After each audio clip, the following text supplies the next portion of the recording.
Hello, readers and friends. Today is Wednesday, March the 30th, 2022. It's the last, I just realized it's the last Wednesday in March. Thanks for being here.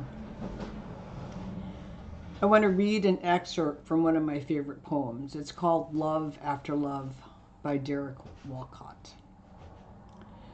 The time will come when, with elation, you will greet yourself arriving at your own door in your own mirror.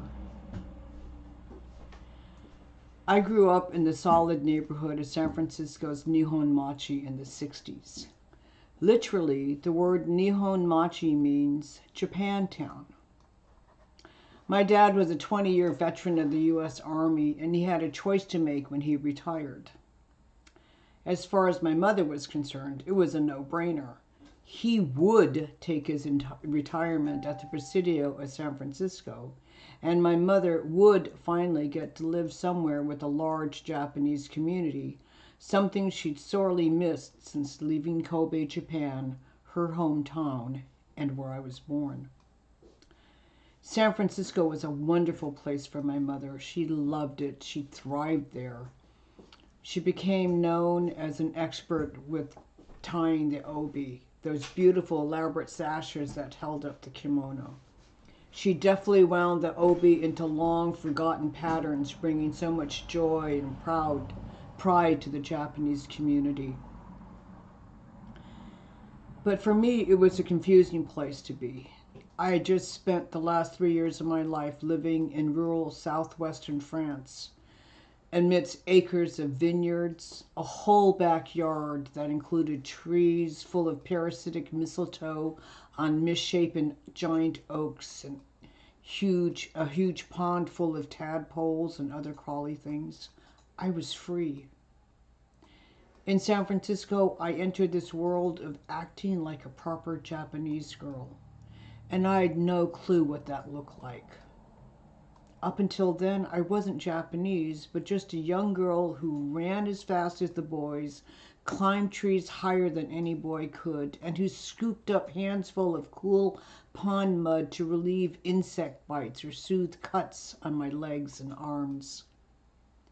I had no idea what a proper Japanese girl looked like or behaved like. I was used to being loud. During recess one morning, I pretended to be a wild elephant, chasing my classmates using my arm as my trunk. I was stopped by the recess teacher, who scolded me and shamed me. Well-behaved Japanese girls are quiet, she admonished. And so I began imitating the Japanese girls around me. They were so clean and tidy looking. My ponytails always looked ragged. My blouses were always partially untucked from my skirts. I laughed too loudly. I used my whole body. They giggled quietly with their hands in front of their mouths. They moved slowly while I ran and bumped into things and people. And so I navigated in this world of being proper, being quiet, being the kind of daughter that brought pride to my mother, who was by then immersed in the everyday life of Nihon Machi. For Japanese mothers, being proud of your children's accomplishment is important, enabling you to hold your head up high. But for years, I felt disconnected with my body, my laughter, my tendency to ask questions and to be loud. As a good Japanese daughter, I was the one my mother depended on. My father, although retired from the Army, had begun a second career and was not available. I was her translator. I made the phone calls to complain when my dad's Examiner newspaper was late. I made arrangements for the new refrigerator to be delivered. What little English my mother spoke, she learned by watching the Mickey Mouse Club with me and my younger brother. My mother did not read or write English. She had her Japanese newspaper, the Nichibei Shimbun, and her magazines. I wrote the checks for bills to PG&E and Pac Bell, and my mother would sign them in her halting, painstaking signature. This was my life, and for a long time it was normal. I was that good Japanese daughter until music came along and challenged me. But that's another story. In her autobiographical work called Moments of Being, Virginia Woolf wrote, "Behind the cotton wool is hidden a pattern. The whole world is a work of art. There is no Shakespeare, no Beethoven, no God. We are the words, we are the music, we are the thing itself." Fast forward many decades. I directed a DUI clinic in 1996. We had sites in both Santa Cruz and Watsonville. It was a long time ago. My son was still alive, as were both my parents. As I began the new job, I wanted to observe how the staff, clinical and administrative, treated clients. In Watsonville, which is 70% Hispanic, I witnessed actions between the admin staff and client that generated long forgotten memories. Classes began in the late afternoon after work, and clients arrived early to make payments. For both the client and the office clerk, it was business as usual. Many of our clients were Hispanic, as were most of the staff. As I stood in the doorway between the admin office and the classrooms, I witnessed several transactions between staff and clients.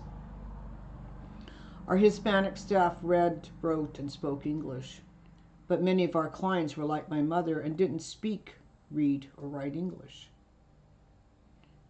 When it came time to making payments, these clients would pull out their checkbooks from their hip pockets, open them up, and hand the checkbooks to the clerk, who calmly and respectfully filled in the necessary information on the check, including the amount to be paid.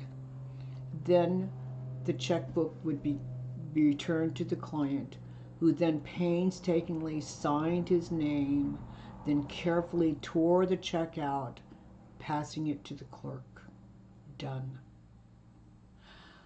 Observing these acts took me back to being that young girl who did the same for my mother. This was as normal to me as eating rice every day. American author and law professor Amy Chua wrote The Battle Hymn of the Tiger Mother about the culture clashes in immigrant families. She asks, "Do you know what a foreign accent is? It's a sign of bravery." Every January, when I was growing up, my mother would register as an alien, updating her green card. Ayesha Curry is a Canadian-American actress and entrepreneur. She says, "I feel really strongly about immigration because my mom is from Jamaica. She still has her green card." When my mother was 76 years old, she became an American citizen, and she died 9 years later. What was so surprising was that she did this process on her own. She didn't ask me or any of my siblings to help her prepare. She did this with a group of other Japanese who wanted to become U.S. citizens. She was proud of herself. She didn't have to register as an alien anymore. She did not have to update her green card. Dolly Parton said, "You always want your people to be proud of what you have accomplished." I was proud of my mom for taking the steps to become an American citizen. I was prouder still that she did this on her own with the help of friends. Thanks for coming along today as I look back on some of the experience which helped me form the woman I am today. I really do appreciate your company on these chats, and as always, I remind you that YouTube counts everything. It helps us a lot if you give this video a thumbs up and click the red subscribe button. And I hope you'll share my links with anyone you think would like to join our chats. Remember, we always welcome new readers. You know, a personal recommendation from a friend is the best introduction to a writer. So please do share my stories. The address of my Amazon page is in the description below. All the Walkerville books are available to purchase in both Kindle and print editions. And of course, you'll find the direct link for next Wednesday's live chat there as well. Hope to see you then. And as always, thank you so much for joining me.